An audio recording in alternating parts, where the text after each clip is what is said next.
दुनिया में बहुत से लोग बड़ा अभिमान करते हैं। जिसके पास ऐश्वर्य है वो ऐश्वर्य का अभिमान करे, जिसके पास धन है वो धन का अभिमान करे, जिसके पास सौंदर्यता वो सौंदर्यता का अभिमान करे। लेकिन जो ठाकुर के प्रेमियों, जो कृष्ण कन्हैया लाल के प्रेमियों, जो बांके बिहारी लाल के प्रेमियों, वो क्या कहते हैं? हे ठाकुर, कोई दौलत पर नाच करता है, कोई शोहरत पर नाच करता है, कोई दौलत पर नाच करता है, कोई शोहरत पर नाच करता है, और जिसके साथ है कन्हैया वो अपनी किस्मत पर नाच करता है। श्री राम है।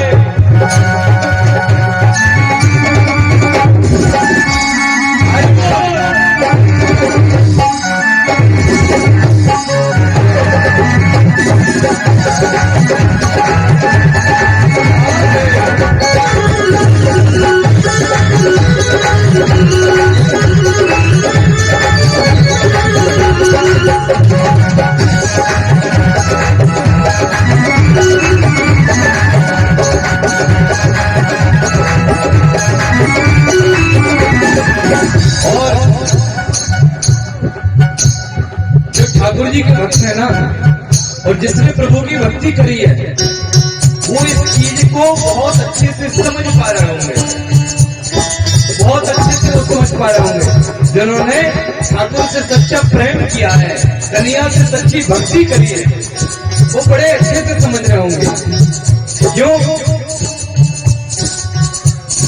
जब से तेरी शरण में आए, तेरी शरण में आया, जब से तेरी शरण में आया, जब से तेरी शरण में आया, एक अनोखा आनंद पाया, एक अनोखा आनंद पाया। जब से तेरी शरण में आया, जब से तेरी शरण में आया, एक अनोखा आनंद पाया, एक अनोखा आनंद पाया।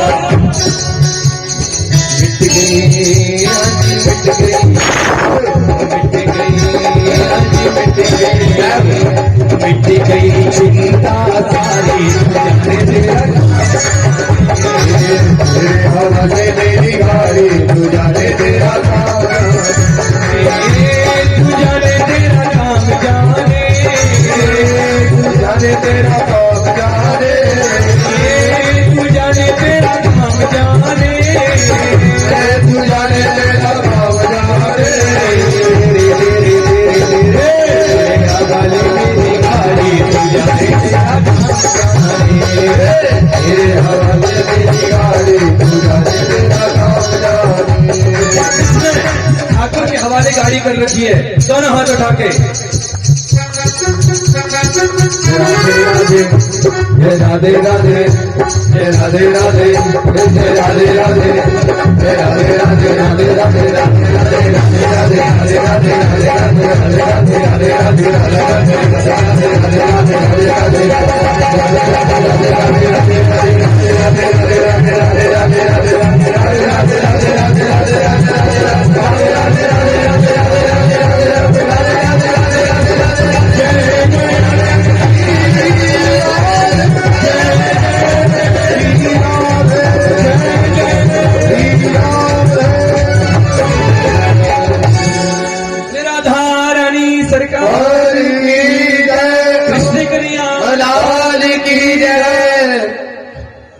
तेरे हवाले मेरी गाड़ी,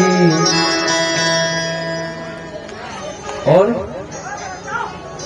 तेरे हवाले मेरी गाड़ी, और आगे क्या? पापा जी तू जाने तेरा काम जाने, या मम्मी जी या दादाजी या जो भी जी हो आपके बड़े। हाँ? ये बच्चों के लिए है, ये बच्चों के लिए है कि तेरे हवाले मेरी गाड़ी, तू जाने तेरा काम जाने। कौन? पापा जी और मम्मी जी। तू जाने तेरा काम जाने। आपको फैसला नहीं करना अपनी लाइफ का, क्योंकि आप में इतनी बुद्धि नहीं है कि आप अपनी लाइफ का फैसला, आपका डिसीजन सही ले सको। वो बुद्धि, वो सामर्थ्य, क्योंकि जहां आप हो उस उम्र से वो लोग गुजर चुके हैं, तो वो डिसीजन वो उनको लेने का हक है कि आपको क्या, कब, किस समय देना चाहिए, कौन सी पढ़ाई क्या, कब, किस समय करानी चाहिए। ये डिसीजन आपके माँ बाप के हाथ में है। और जो बाकी घरगृहस्थी वाले हैं और बाकी हैं, वो सब तो तेरे हवाले मेरी गाड़ी, तू जाने तेरा काम जाने। है ठाकुर, तेरे हवाले मेरी जिंदगी की ये गाड़ी है, वह आगे कैसा चलाना है वो तुझे रास्ता दिखाना है, हमें कुछ नहीं पता। और जो इस भाव को लेकर के जीवन यापन करते हैं उनको जीवन में ठोकरें नहीं लगती, उनको जीवन में तो लड्डू पेड़ा मिठाई मिला करते हैं। प्यारे हो, प्रेम से बोले, सौंपना तो पड़ेगा अपना जीवन ठाकुर जी के हाथ में, तब आनंद आएगा। और अपने चक्कर में रहे तो प्लानिंग्स तो हम बहुत बनाते हैं, लेकिन कितनी सक्सेस होती है और कितनी अनसक्सेस होती है सबको पता है। प्लानिंग्स तो बहुत होती हैं कि अब हम आगे ऐसा कर देंगे, अब हम आगे ऐसा भी करेंगे, अब हम आगे ऐसा भी करेंगे, लेकिन होता वही है जो परमात्मा चाहता है, वही है वही जो राम रुचि राखा। होगा वही जो ठाकुर चाहेगा, जो परमात्मा चाहेगा होगा वही। इसलिए सब कुछ उस पर छोड़ करके चलो। प्रभु यही विधि होए नाथ हित मोरा, जिसमें मेरा हित है ठाकुर वो आप करते चले जाओ बस, और मुझे कोई परवाह नहीं। कथा में माता कुंती ने बड़ी प्रार्थना करी, और जब प्रार्थना करी रोने लगी माता कुंती, प्रभु फिर से रुक गए। और रुकने के बाद कुछ दिन हमारे परमात्मा वहां रुके, और फिर कुछ दिनों बाद वहां रुकने के बाद भीष्म पितामह जो हैं वो रणभूमि में बाणों की सैया पर पड़े हुए थे, उनके पास गए और भीष्म पितामह ने बड़ा अच्छा धर्म का उपदेश दिया इनको। बड़ा सुंदर इन्होंने धर्म का उपदेश दिया था। दान धर्मान, दात धर्मान, मोक्ष धर्मान विभागसा, स्त्री धर्मान, भगवत धर्मान, समासेभ्यास योगतः। इस सुंदर धर्म का उपदेश पांडवों को भीष्म पितामह ने दिया था। बिल्कुल अंतिम समय, पांडव अब तुम इंद्रप्रस्थ का राज संभाल रहे हो, हमेशा ध्यान रखो दान धर्मान, राज धर्मान। पांडव कितना भी तुम कर लो, कितना भी तुम पैसा क्यों ना कमाओ, लेकिन कमाए हुए पैसे में से 10% दान कर देना। अगर तुम दान नहीं करोगे तो तुम्हारी आने वाली पीढ़ी विकृत हो जाएगी, तुम्हारा ये धन टिकेगा नहीं, वो सब गड़बड़ कर देगा। 10% दान देना अति आवश्यक है। वो नियम सब पर लागू होता है, ऐसा नहीं है कि वो सिर्फ आप ही पे लागू है, वो नियम हम लोगों पे भी लागू है। हम लोग भी जब यहाँ से कथा करके जाएं, तब हम जाकर के या तो गौशाला में कुछ दान करके आएं, या फिर किसी संत महात्मा को भोजन इत्यादि कराएं, हम पर भी वो लागू है।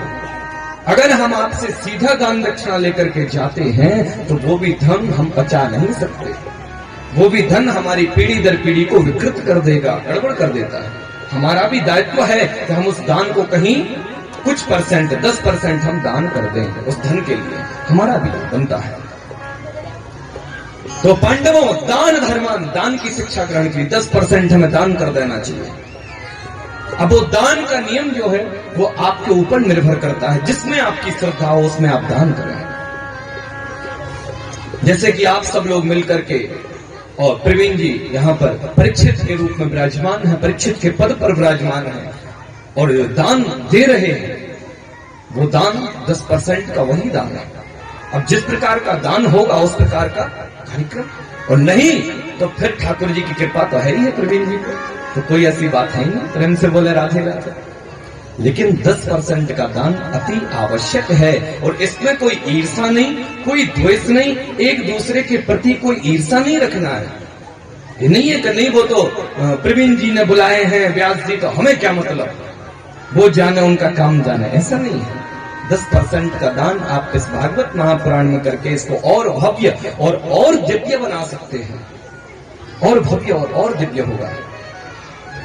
अगर आपकी यहां रुचि नहीं है तो आपकी रुचि किसी गरीब में है, उस गरीब के लिए वस्त्र दे दो। अभी ठंड का समय था तो कम्बल दे दो उसको, रजाई दे दो उसको लेकर के, उसमें आपकी श्रद्धा हो। उसमें भी आपकी श्रद्धा नहीं है तो कोई अपंग है, उसके लिए एक चेयर दे दो लेकर के, वो साइकिल आती, वो उसको खरीद के प्रदान कर दो। किसी बच्ची का अगर विवाह नहीं हो रहा है, किसके कारण? दहेज के कारण। आज ये दहेज बड़ा गड़बड़ हो गया है महाराज। दहेज के कारण बड़े बड़े रिश्ते टूट जाते हैं। और मैं तो हमेशा कहा करता हूं दहेज वालों से, जो दहेज की कामना करते कि जितना महाराज बालक में पैसा हमने लगाया जाके पढ़ाई में, वो सब दहेज से निकालेंगे। हाँ, एक एक बिल लिख के रखे, एक एक बिल, और जब लड़का के रिश्ते की उम्र है जाए तो बिल जोड़े जावे। इतनी फीस इतने टाइम पहुंचा, इतनी कॉलेज में, इतनी स्कूल में, और टोटल मिला के हो गए 10 लाख। तो 10 लाख जे महाराज, और एक गाड़ी, और बाकी तो दहेज की चीज कॉमन है, फ्रिज कूलर टीवी तो कॉमन चीजें हैं, ये तो देनी पड़ेंगी। काय को देनी पड़ेंगी भाई? है 18, 20 साल, 25 साल की जवान करके वो बच्ची तुम्हें प्रदान कर रहा है, अपना दिल का टुकड़ा दे रहा है, ये तो देनी पड़ी। टीवी देखेगो, दहेज की टीवी है जाएगी, फिर मत गई। प्रेम से बोले राधे राधे। हाँ, दहेज की टीवी देख, फिर टीवी हो जाए, फिर मत कहीं। वास्तविकता में जो दहेज लेन देन वाले, उनको यही नहीं पता कि दहेज की प्रथा निकली कहां से। उनको यही नहीं पता है दहेज का सिस्टम निकला कहां से था, कहां से दहेज स्टार्ट हुआ। आजकल जिसको रूढ़िवाद परंपरा में बना लिया, वो तो देना ही पड़ेगा, वो तो इतना होता ही है, वो तो कॉमन है, वो तो करना ही पड़ेगा। ये जो समाज में जो विकृति फैली है, वो उनको ही नहीं पता जिन्होंने फैलाई है विकृति। अरे पहले महाराजा, राजा महाराजा हुआ करते थे। राजा महाराजा जब अपनी कन्या को विदा करते थे, तब वो राजा महाराजा घोड़े, हाथी, दासियां इत्यादि उस कन्या के साथ विदा करते थे। सैनिक इत्यादि उस कन्या के साथ विदा करते थे कि मेरे होने वाले दामाद को किसी प्रकार की कोई दिक्कत ना आए। सेना भी ले जाओ, हमारी बेटी की सेवा में दासियां भी ले जाओ, घोड़े, हाथी इत्यादि दिया करते थे। कौन? राजा महाराजा। कौन दिया करते थे? राजा महाराजा दिया करते थे ये सब चीजें। और आजकल वो चीज रूढ़िवाद परंपरा में आ गई, वो तो देना ही पड़ेगा। अब बेचारा बाप कर्ज उठाता है, पहले तो अपनी संतान को, अपने दिल के टुकड़े को विदा कर रहा है। दूसरी बात, बेचारा गरीब है, कर्ज उठा रहा है, लेकिन अपनी बेटी की प्रसन्नता के लिए एक अच्छा घर मिला है महाराज, क्या करें, थोड़ी मांग है, कर देंगे, बाद में चुकाते रहेंगे। तो बूढ़ा बाप बेचारा दर दर भटक करके एक एक पैसा जमा करके अपनी बेटी के लिए करता है, और तब बेटी को विदा कर पाता है। क्या मतलब का ऐसा जिस बाप को इतनी परेशानी झेल करके बेटी को विदा करना पड़े? क्या मतलब है इन सब चीजों से? आजकल इन्हीं कारणों से भ्रूण हत्या भी बढ़ी थी। इन्हीं कारणों के कारण बोले महाराज बेटी पैदा करेंगे तो खामा का पालो पोसो बड़ा करो, और फिर जाकर के महाराज शादी की बात आए तो 2, 5, 10, 20 लाख से नीचे शादी नहीं होती। इससे अच्छा है लड़का पैदा करो तो कमाएगा, खिलाएगा, उसमें तो पैसा लगना ही नहीं है हमारा। ये बहुत गलत परंपरा है, बहुत गलत। ऐसा कदाचित बिल्कुल नहीं होना चाहिए, जिससे कि हमारी बहनें, हमारी बेटियां इस प्रकार से। और मैं बड़ा भावुक हो जाता हूं, ऐसे प्रसंग जब आते हैं तो बड़ा भावुक हो जाता हूं मैं। ये जो रूढ़िवाद परंपरा बड़ा दिल को तकलीफ पहुंचाती है। हमने वो समय देखा है, उन जगहों पर मैं गया हूं, उन मंडपों में मैं यजमानों के यहाँ गया हूं, जहां पर एक छोटी सी चैन, छोटी सी अंगूठी के लिए, और बाप कहता है बेटे से उठ बारात लौटा देंगे। वो हमने समय देखा है। ये छोटी सी चैन अंगूठी के लिए बाप बेटे से कहता हम नहीं कर सकते, संबंध रखो, तुम्हारी बेटी तुम्हारे घर। वो समय मैंने देखा है, ऐन मंडप पे आकर के। तो बंधु ऐसा नहीं होना चाहिए। जो रिश्ता सौदे का हो वो कहां तक टिकेगा। पहले दामाद हुआ करते थे, कैसे? बोले जिसके मन मिल जाए। समधी, समधी किसको बोलते थे? बोले जो सम हो। सम का मतलब जिसके मन सम हो, वो समधी बना करते थे। आजकल वो नहीं देखा जाता। आजकल समधी वो बनते जिसके पास दाम हो, दे सकता है तो इतने में कर ले, और नहीं तो भैया जा। पहले मन मिलते थे समधी बनते थे, और आजकल दाम मिले तब समधी बने महाराज। गलत है, प्रक्रिया बहुत गलत फैली हुई है समाज में, और उसको कदाचित खत्म करना पड़ेगा। और खत्म करने के लिए स्वयं परमात्मा महाअवतार नहीं लेने वाला है। हाँ, वहां राम और कृष्ण नहीं आएंगे कि भैया ऐसा मत करो, हम और आपको ही करना पड़ेगा।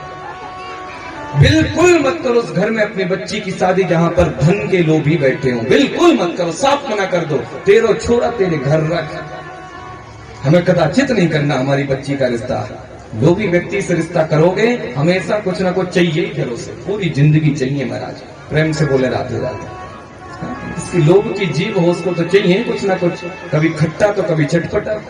तो एक ही बार में मना कर दो, बात खत्म। जैसी मांग करें, सीधी बेटी है ले जा, जो हमारी श्रद्धा को देंगे, नहीं है भैया तो हाथ जोड़े।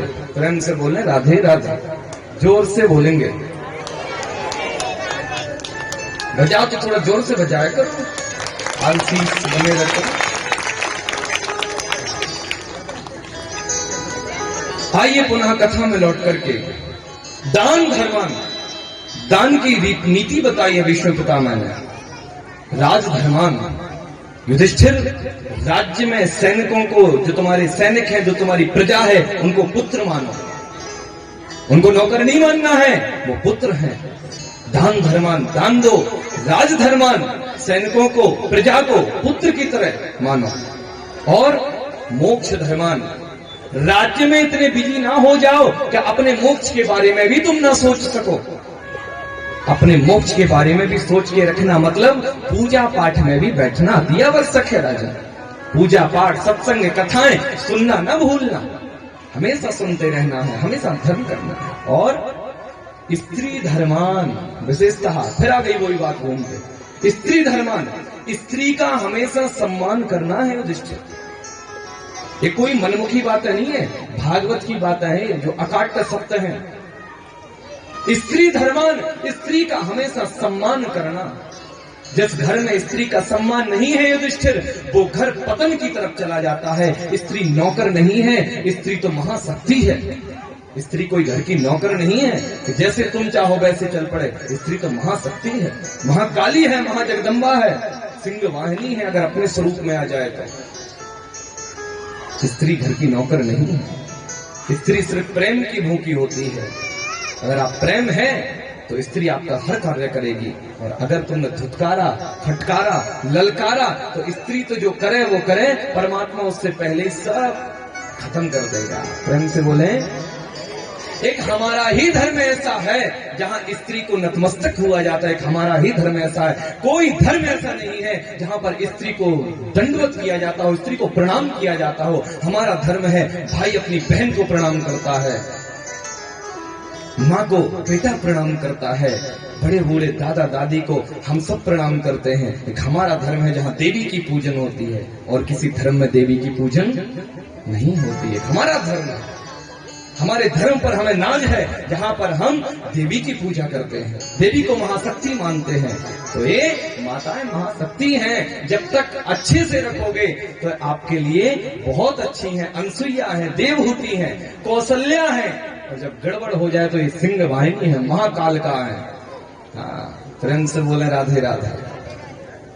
आज भी देखो ये भक्ति ज्ञान यज्ञ में सबसे ज्यादा संख्या हमारी भक्ति माताओं की है, सबसे ज्यादा हमारी भक्ति माता। और यहाँ नहीं राकेश जी, हर जगह आप तो देख रहे हैं, हर जगह सबसे ज्यादा बैठेंगी थी कौन? हमारी माताएं। प्रेम से बोले, जोर से बोलना पड़ेगा, और जोर से। पता है एक चीज आपको बताएं, आलसियों को भगवान नहीं मिलता। हाँ, आलस को ना अपने घर में रख के आया करो। यहाँ तो एकदम हमारी तरह चार्ज रहा करो, पूरी गद्दी को जैसे हम हिलाते रहते ना बैठे बैठे, ऐसे एकदम चार्ज रहा करो यहाँ तो बंधु सुंदर। यहाँ पर स्त्री धर्मान भगवत धर्मान समासेव्या सहयोगतः भीष्म पितामह ने सुंदर शिक्षा दी। भगवान के धाम को गए हैं, आगे चल करके बड़ी ही सुंदर कथा आती है। जो उत्तरा के गर्भ में जो शिशु था उसका जन्म हुआ है, और जन्म हुआ है तो उसका नाम हुआ है ब्रह्मरात। भगवान आए हैं क्योंकि भगवान की जो बहन है सुभद्रा वो विहाई हुई थी अर्जुन के लिए, तो भगवान मामा जी लगे। भगवान पुनः द्वारिका से लौट करके आए हैं, झंगा टोपी इत्यादि प्रदान किए हैं, परीक्षित को गोद में लिया है, और परीक्षिति इति परीक्षितः नाम उनका परीक्षित पड़ गया है। बोले परीक्षित जी महाराज की नाम परीक्षित पड़ा है इनका। आगे चल करके भगवान अर्जुन को लेकर के पुनः द्वारिका गए हैं। द्वारिका में जाकर के भगवान कुछ समय रुके, और रुकने के बाद भगवान ने अपनी लीलाओं को संपन्न किया, और लीलाओं को संपन्न करके हमारे ठाकुर बांके बिहारी अपने धाम को चले गए हैं। अर्जुन लौट करके पुनः आए हैं इंद्रप्रस्थ। युधिष्ठिर जी ने कहा है अर्जुन क्या बात है, तुम्हारा मुख बड़ा मलिन दिख रहा है, तुम बड़े चिंतित दिख रहे हो, क्या बात है। अर्जुन बोले हमारे परमपिता परमात्मा हमें छोड़कर अपने धाम को चले गए। तुरंत युधिष्ठिर जी ने परीक्षित को बुलाया जो छोटे से नन्हे से थे, परीक्षित को राज्य गद्दी पर बैठाया है, और परीक्षित से बोले परीक्षित राज्य गद्दी संभालो, क्योंकि हमारे प्राणों से प्यारे ठाकुर अब नहीं रहे तो हम भी अब नहीं रहेंगे, हम भी स्वर्गारोहण के लिए जाएंगे। तो पांचों पांडव माता द्रौपदी स्वर्गारोहण को चले हैं, लेकिन परीक्षित जी महाराज को 3 बातें समझा करके गए। परीक्षित 3 बातों का हमेशा ध्यान रखना। क्या? बोले पहली बात परीक्षित जो हमेशा तुम्हें याद रखनी है, आंखों के सामने कभी पाप होते नहीं देखना है। पहली बात, आंखों के सामने कभी पाप होते मत देखना परीक्षित। दूसरी बात, शरण में अगर शत्रु भी आ जाए तो उसे माफ कर देना है। और तीसरी बात, अतिथि का हमेशा सत्कार करना है। अतिथि देवो भव, अतिथि स्वयं देवता का स्वरूप होता है, तो अतिथि का हमेशा सत्कार करना है। ये 3 वचन पांडव परीक्षित से बोले। परीक्षित बोले दादाजी हम इतने छोटे हैं, हम कैसे राज्य को संभालेंगे। बोले जब तक परीक्षित तुम बड़े ना हो जाते, तुम में वो बुद्धि नहीं आ जाती कि राज्य कैसे संभाला जाए, तुम शिक्षा, तुम ये जो राजनीति शास्त्र है इसका तरीके से अध्ययन नहीं कर लेते, अच्छे से अध्ययन नहीं कर लेते, तब तक आपको जो गुरुजन है वो मार्ग प्रशस्त करेंगे। परीक्षित को बचपन में ही राज्य गद्दी पर बैठा करके 5 पांडव स्वर्गारोहण को चले गए माता द्रौपदी सहित। आगे चल करके बहुत सुंदर कथा आती है, समय तो भी होगा नहीं है, ऐसा तो हो नहीं सकता। लो अभी तो हमारी घड़ी में 2:30 बजे है, अभी तो काफी समय 2:30 बजे है, अभी तो 2:30 से 3, 3 से 4, 1.5 घंटा है, 1.5 घंटा और समय हो गया। प्रेम से बोले राधे। हाँ अभी तो 1.5 घंटा का समय और बाकी है। प्रेम से बोले राधे राधे। कोई बात नहीं, थोड़े से प्रसंग और शेष हैं, और वही विशेष है, जो शेष है वही विशेष है, तो उनको और थोड़ा श्रवण करके आप चलें, तभी आप महेश हैं, नहीं तो आप फिर अवशेष हैं। प्रेम से बोले राधे राधे। हाँ तो बंधु परीक्षित जी महाराज को सुंदर राजनीति शिक्षा गुरु ने सिखाई। बड़े हुए परीक्षित का विवाह हुआ, 4 पुत्र होने इनके, बड़ा सुंदर राज्य इनका चल रहा है। एक दिन की बात इनके मन में विचार आया कि चलो आज संतों के दर्शन करके आए। और परीक्षित जी महाराज संतों के दर्शन करने की कामना से वन में चले, मंत्री संतरी संग लेकर के चले। वन इतना विराट था, इतना विशाल था कि मार्ग भूल गए, और जब मार्ग भूल गए तो मंत्री संतरी सैनिक सब भटक गए। अब बचे अकेले परीक्षित जी। परीक्षित जी आगे बढ़े हैं, और जब आगे बढ़े हैं तो परीक्षित जी देखते हैं एक गाय और एक बछड़ा एक दूसरे से वार्तालाप कर रहे हैं। एक गाय और एक बछड़ा एक दूसरे से वार्तालाप कर रहे हैं।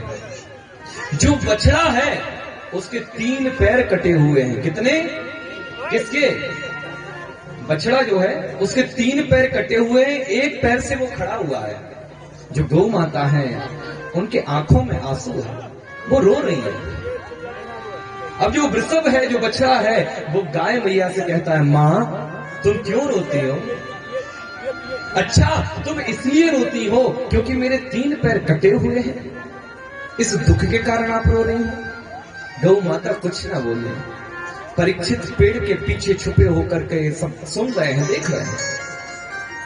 तब कहती है, तब वो वृषभ जो बछड़ा है वो कहता अच्छा आप इसलिए रो रहे हो क्योंकि भगवान श्री कृष्ण जो हमारे पालनहार थे, जो हमारे रक्षक थे, वो हमें छोड़कर के अपने धराधाम को चले गए, इसलिए आप रोती हो।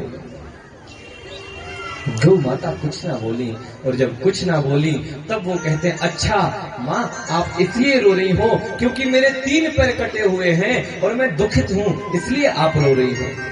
सर यही कारण है इसलिए आप रो रही हो। तो सुनो माँ, काय का दुख और काय का सुख है। शायद मेरे कर्म ही ऐसे रहे होंगे जिसके कारण मुझे दुख झेलना पड़ रहा है, मेरे कर्म ही ऐसे होंगे। क्योंकि गोस्वामी तुलसीदास जी कहते हैं बड़ा सुंदर, कर्म प्रधान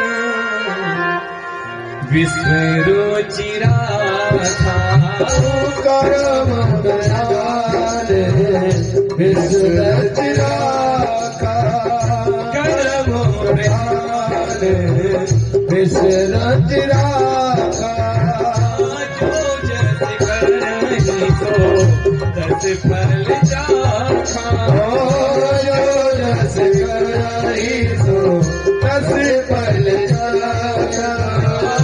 जो जस करही सो तस फल चाखा।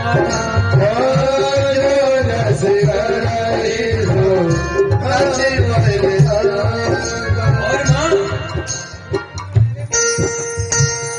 को न काओ सुख दुख कर दाता, को न काओ सुख दुख कर दाता, को न काओ सुख दुख कर दाता, को न काओ सुख दुख कर दाता, निज कृत कर्मो भोग सब भाता, निज कृत कर्म भोग सब दाता,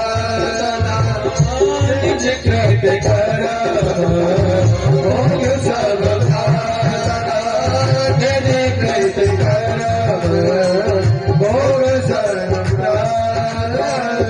हे मां कार्य में प्रधान विश्व रुचि राखा, जो जैसे कर ही सो तस फल चाखा। हे मां शायद मेरे कर्म ही ऐसे रहे होंगे जिसके कारण मुझे ये फल मिला है कि मेरे 3 पैर कट गए, नहीं तो को ना काऊ सुख दुख करी दाता। मां कोई किसी को सुख नहीं देता, कोई किसी को दुख नहीं देता, निज कृत कर्म भोग सब भ्राता। जो कहते हैं ना परमात्मा ने हमें दुख दे दिया, परमात्मा ने हमारे साथ बहुत बुरा किया, अरे भैया अपने आप को देखो, आपने दुनिया के साथ बुरा किया उसका ध्यान नहीं है, दूसरे को धोखा दिया, छल किया, कपट किया, ईर्ष्या किए, द्वेष किए, यहाँ तक तो कई तुम्हारा सुपड़ी साफ कर देते हैं। हाँ जान से हिला है, प्रेम से बोले राधे राधे, हाँ खत्म है सीधा।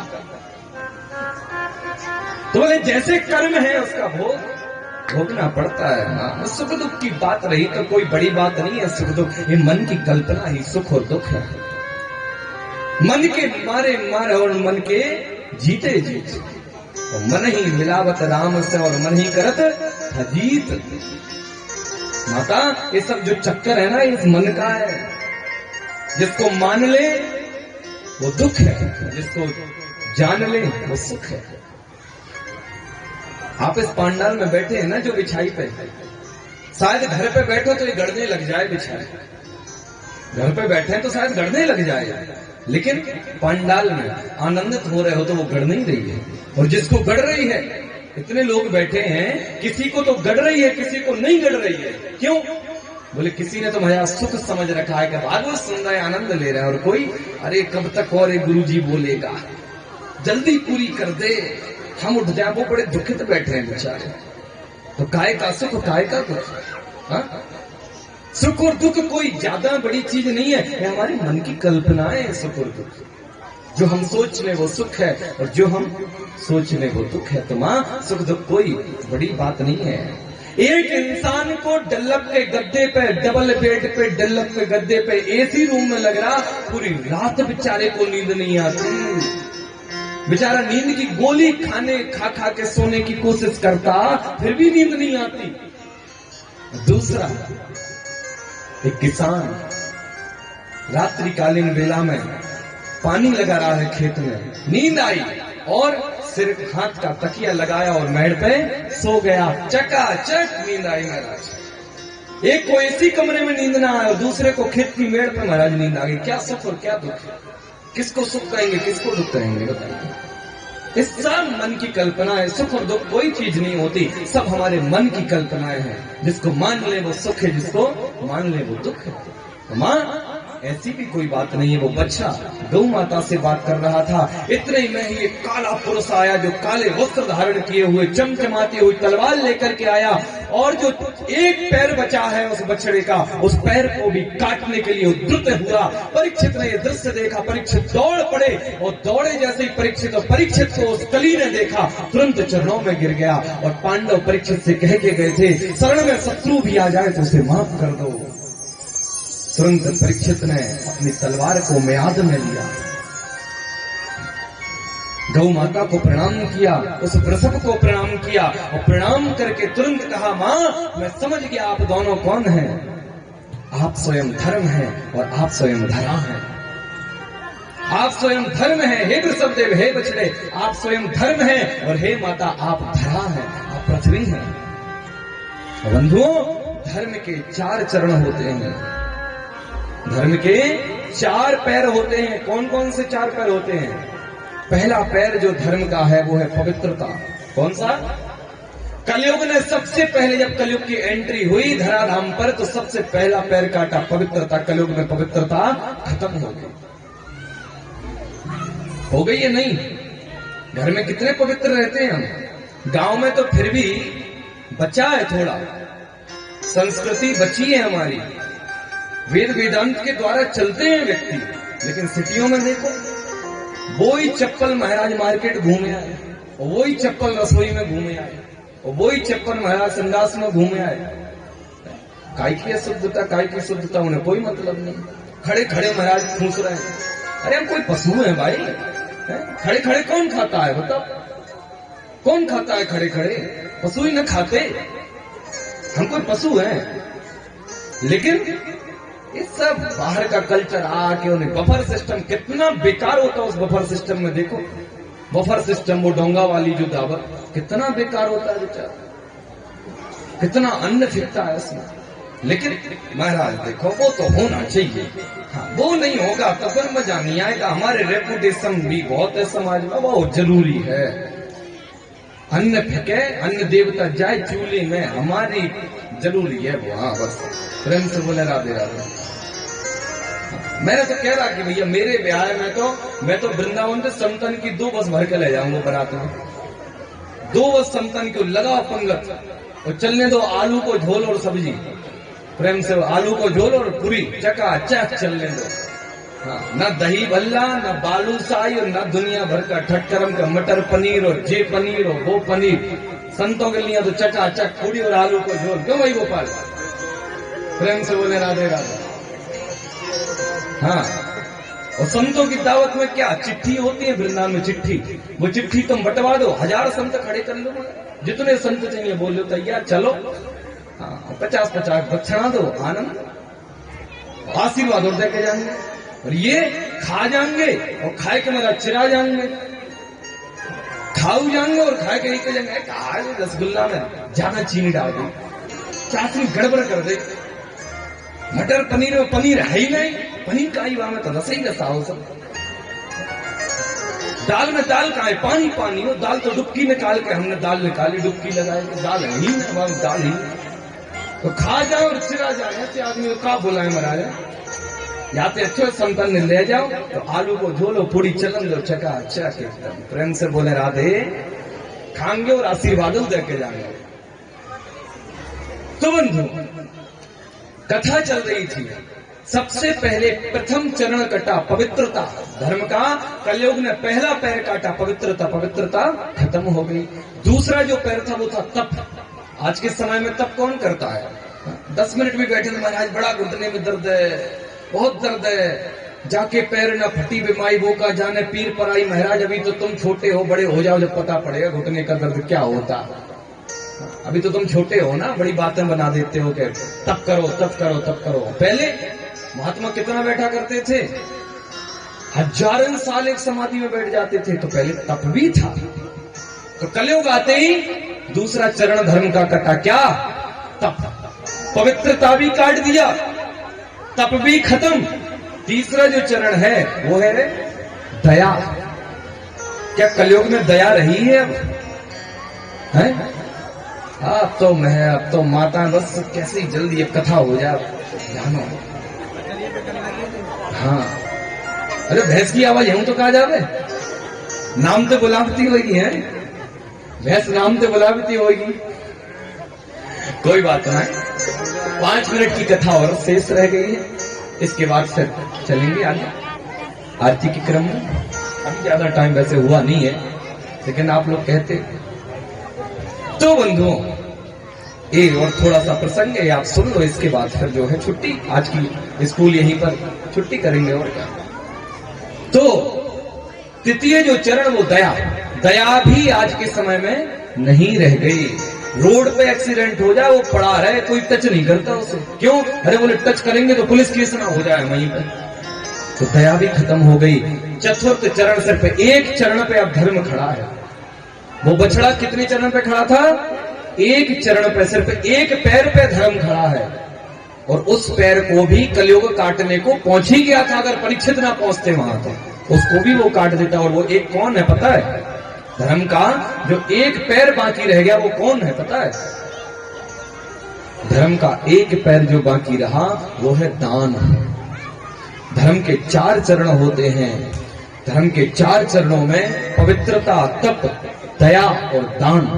चौथा चरण जो दान है वो शेष रह गया है। और अगर वो चौथा चरण भी कट जाए, वो चौथा चरण भी कट जाए तो सत्संग, कथाएं, मंदिर स्थापना, मूर्ति प्रतिष्ठान, कोई भी धार्मिक कार्य नहीं होगा, सब बंद हो जाएगा। और कुछ ऐसे भी हो गए हैं कि वो कलयुग का स्वरूप लेकर के इस चतुर्थ चरण को भी काटने के लिए तैयार रहते हैं। कथा क्या कराओगे? कथा करा के बेकार की चीज है। अरे रसिया कराए लो, पार्टी कर लो। वो स्वयं कलयुग के स्वरूप ही तो है, जो इस चौथे चरण को भी काटने के लिए तैयार घूम रहे हैं। इसको भी काटो, धर्म बिल्कुल खत्म हो जाए, धर्म को मत रहने दो, खत्म करो इसको भी। वो घूम रहे हैं कलयुग बने। तो एक ही चरण बाकी है, दान। अगर वो दान भी खत्म हो जाए तो फिर धर्म खत्म हो जाता है। और जहां धर्म खत्म हो गया फिर समाज में विकृति फैलती है। क्यों? बोले महाराज दान करते हैं तभी तो ऐसी सत्संग कथाएं होती हैं। और इन सत्संग कथाओं से अगर इस पांडाल में बैठे लोगों में से एक भी व्यक्ति को कोई बात इन 7 दिनों में लग जाए और उसका जीवन सुधर जाए तो ये कथा सार्थक हो जाती है। एक भी बात लग जाए तो ये कथा सार्थक हो जाती है। तो बहुत जरूरी है चढ़ बढ़ करके दान किया करें। कथाएं, भागवत कथाएं, राम कथा, सत्संग एक व्यक्ति कराने वाला होता है, पूरी समाज उसका साथ देती है और उससे लाभान्वित कितने लोग होते हैं बताइए? आप जितने बैठे हो वो तो लाभान्वित हो ही रहे हैं। बाकी जो भक्त बंधु हमारे इस YouTube के चैनल के माध्यम से सुन रहे हैं वो वहां लाभान्वित हो रहे हैं। तो आपके द्वारा कितना बड़ा ये धर्म हो रहा है कि कितने लोग यहाँ लाभान्वित हो रहे हैं, कितने लोग इस मोबाइल के माध्यम से, सोशल साइट्स के माध्यम से बाहर लाभान्वित हो रहे हैं। तो बंधुओं, अति आवश्यक है चढ़ बढ़ करके दान करें। एक ही पैर है धर्म का, उसके लिए आप चढ़ बढ़ करके आगे आए। और अब कल कथा बड़ी विशेष है और कल ही बहुत कोशिश करता हूं कथाओं को आगे बढ़ाऊं, लेकिन क्या करें, श्रोता ऐसे मिल जाते हैं मुझे कि कथा बढ़ती नहीं। आज भजन शायद 2 ही हुए, क्या करें, बड़ी परेशानी है मेरे संग। मैं हमेशा श्रोताओं से कहता हूं भाई अलसाते रहा करो थोड़ा। तुम अलसाओगे तो मैं भजन गवाऊं, तुम अलसाते नहीं हो तो भजन गा से गवाऊं। कल से हमारे परीक्षित जी से कहना पड़ेगा तुम अलसाया करो दोनों बैठ के यहाँ। हाँ, यूं ना अलसाते दोनों, कम से कम यही दोनों अलसाने लग जाए तो भजन हो जाए। प्रेम से बोले राधे राधे। अच्छा, कथा का समय भी थोड़ा सा कम है, करीबन लगभग 5 घंटे का समय तो होना चाहिए। हाँ, कम से कम 5 घंटे तो कथा हो। काठमांडू में मैंने कथा करी, काठमांडू में 4.5 घंटा सुबह, 4.5 घंटा शाम को होती थी। आनंद आया था महाराज, 4.5 घंटा कथा होती, बड़े आनंद आते कथा में। क्या करें, कथा ही इतनी है, लेकिन कोशिश करते हैं भाई गुरुजी ने जो जैसा पढ़ाया है कि भैया जैसे श्रोता वैसी कथा, फिर गागर में सागर और सागर में गागर करके आगे बढ़ते चले जाओ और जितना समझ में आए वो समझाते चले जाओ। अब आइए एक छोटा सा भजन। हाँ, उससे पहले एक विशेष सूचना, कल हमारे कृष्ण कन्हैया लाल का जन्म होगा। क्या होगा? घर में हमने अपने बालकन के अड्डे बड्डे सड्डे तो बड़े मनाए हैं, हैप्पी बर्थडे टू यू बड़े करे। कल अब हम हमारे लड्डू गोपाल का जन्मदिन मनाएंगे, तो मनाओगे हमारे संग या नहीं? हैं? तो हमारे साथ कल ठाकुर जी का हम जन्म दिवस मनाएंगे। और जन्म दिवस में हम अपने घर में कैसी तैयारी करते हैं? जब बच्चे का जन्मदिन हो तो क्या तैयारी करते हैं? गुब्बारे लगाते हैं, इलकना पिलकना टिलकना चिलकना सब लगाते हैं, वो लगाते हो ना आप घर में, सजावट करते हो। तो कल हमें इस पंडाल की सजावट करनी है, हमें इस मंदिर को बिल्कुल ऐसा बना देना है। ठाकुर हमारे हैं, परीक्षित जी के हैं और आप सबके हैं या नहीं? हैं, थोड़े बहुत तो है, कहीं तो रिश्ता जोड़ ही रखो हुए हो। हाँ? तो बंधुओं, कल हम आप सबको मिलकर के इस पंडाल को सुंदर सजाना है। अब वो आपकी श्रद्धा है कि आप पंडाल को, प्रभु जी, पंडाल को किस प्रकार से सजाना चाहोगे। कोई गुब्बारे लगाए तो कोई महाराज वो इलकना पिलकना टिलकना चिलकना लगाए। हाँ, तो कोई टॉफी लेकर के आए प्रसाद में। हाँ, कल प्रसाद में भी टॉफी लेकर के आना, चुर्री फुर्री ये मत ले आना। हाँ, दीपावली की बच जाए और जाके कथा में लो ब्याज जी जेल। हाँ, दिवाली की बची हुई ब्याज जी पे थोप देवे।